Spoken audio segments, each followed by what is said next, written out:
LMD Magazine and EFM present Biz Talk, taking an in-depth look at today's biz landscape.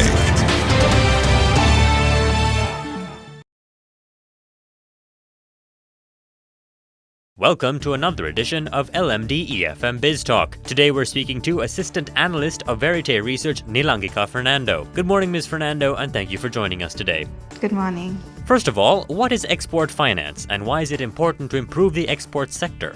Well, export financing is any kind of financial instrument or method that will actually promote exporters being able to transact abroad, whether it's by providing financing, working capital, or mitigating their risk. And export financing can be provided to make sure that transactions occur smoothly across the borders, to reduce their risk in transactions by providing instruments like export credit insurance, and even working capital financing and long-term financing so that they can actually improve on their capacity long-term. Why it's important for exports in Sri Lanka is because we've had a longer discussion on improving the export sector in Sri Lanka in general. Now, we've understood that Sri Lanka's export sector has been declining over the last 2 decades. So since 2000 to last year, our exports have, as a percentage of the GDP, has declined from 33% to 15%. And we've always talked about reviving exports through diversification. But where we have gotten lost in the conversation is how do we really diversify our exports? And what are the fundamental instruments we have to lay down to make sure that we do diversify? And while we talk about going into new markets and going to new products, we forget that exporters need financing to do these things. And often when you get into new markets or trying to promote new products, your risk is really high. So you can't go through a traditional banking system, which tends to look at high risk transactions as not being, or they would be rather risk averse, so they wouldn't really take on high risk transactions. So you would lose that exporter that is trying to get into that new market. What export financing does is it provides for either the small holder who wants to export to a new company or a new country or through a new product. So we can actually revive our exports through export financing, and it's one of the fundamental things that we need to lay out to diversify our exports. What are the limitations of export finance in Sri Lanka? One of the major limitations we've found in our research is the lack of information. This lack of information comes through the exporters who don't really know how to look for a market or how to look for a credible supplier or even what kind of new product that they can actually export. On the other hand, they're also not really aware of new kind of export instruments that they can demand from the market itself. Then we come to the side of the institutions where even the banking sector might not be really aware as to how to assess a risky exporter. When I mean by a risky exporter, I don't mean an exporter that is not credible, but an exporter that is likely to get into a much riskier market in a traditional sense. For example, we have data on the US and the UK, which are traditional markets. But if we were to get into Africa, for example, a traditional bank might assess them as a much higher risk compared to the other two areas. So we might really lose out on exporters that are actually entering into a new market. And this is all based on information. Another limitation that we find is the lack of institutional support towards export financing. We have several institutes in Sri Lanka that are catered towards promoting exports, like the Export Development Board. And in terms of the financial sector, we have SLASIC, which is the Sri Lanka Export Credit Information Corporation. So those institutions can actually help bring export finance into a new light. EDB can provide information while the SLASIC can provide export credit insurance. But neither of these institutes are really operating with their capacity. And we've come across certain instances where they've even lost their credibility with the private banking sector. So that is a huge loss or a limitation when it comes to actually promoting export finance. Another limitation that we find is that the scope of the products that we have here in terms of export finance is quite limited. Most of the banks actually require collateral when it comes to obtaining a finance or a loan. We don't really provide financing based on purchase orders or other various instruments like supply chain financing. And these kind of instruments can actually support the entire value chain of an exporter. For example, there is the cinnamon sector that is supported by a private bank, where you're not only supporting the exporter, but you're also supplying finance to the supplier as well as the farmer. So the entire supply chain is secured through their financing, and they're also able to repay their loans through that secure orders that they obtain. But we don't find those instruments being very common.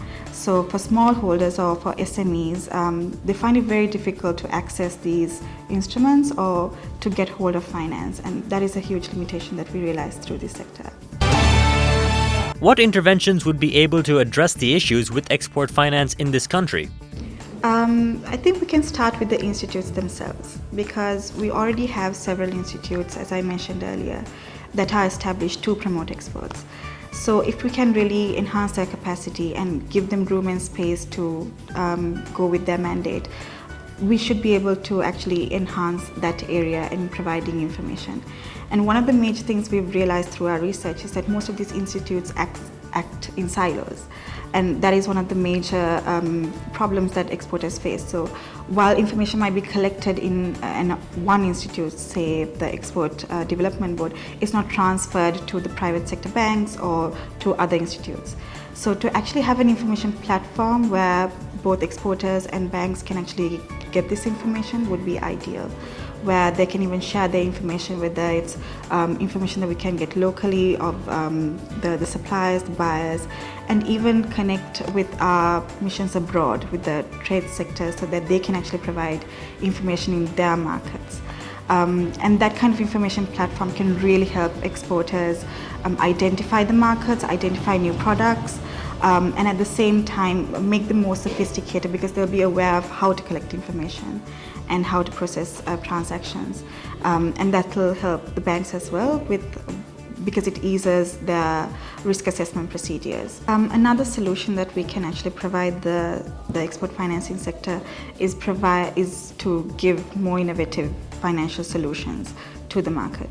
Apart from the traditional working capital or the long-term financing, we can actually look into giving more credible export credit insurance schemes, even buyer's credit that are offered by, that is to basically to give credit to the buyer instead of the exporter directly, so the exporter is guaranteed a payment from the buyer, and improve on supply chain financing itself. So the more product that you actually make available to the market, exporters are able to pick and they can actually reduce their risks. And the banks actually can enhance their customer base through this system. And within that framework, we have to make sure that the SMEs are supported. So we have new exporters coming in and they will develop into medium and large exporters in several years. One of the more discussed solutions in export financing in Sri Lanka has been an Exim Bank. What we have to realize through an Exim Bank is that it doesn't necessarily solve all the problems of export diversification or even export financing. What an Exim Bank does is, however, it creates a one-stop shop for exporters and even for other institutes to obtain financing or to give financing. And we've seen a lot of developing countries that have benefited greatly from an Exim Bank. The Indian IT sector actually has to credit the Exim Bank because that's what promoted the IT sector and protected them compared to the private sector banks that weren't very helpful at the time. Same thing with the Chinese construction sector that were able to expand into areas like Africa and developing Asia because of the Chinese Exim Bank. Sri Lanka can really look at Exim Bank as one method of solution, but what we have to realize is if we are going to make a separate institute for this, that particular institute also needs to be supported by a strong foundation of information, credibility, professionalism, and an overall understanding of that it's built to enhance the export sector of Sri Lanka. So if we don't have the groundwork laid, it's only going to be another institution within another sea of institutions. So before we really emerge into an Exim Bank, we must really look into its feasibility here. And we need to support our current institutions that are actually doing good work and enhance their capability as well. Thank you for joining us today, Ms. Fernando. Sure. Tune in every Tuesday and Thursday for more insights from our business community. You can also log on to efm.lk and lmd.lk/LMDTV for a visual experience of Biz Talk.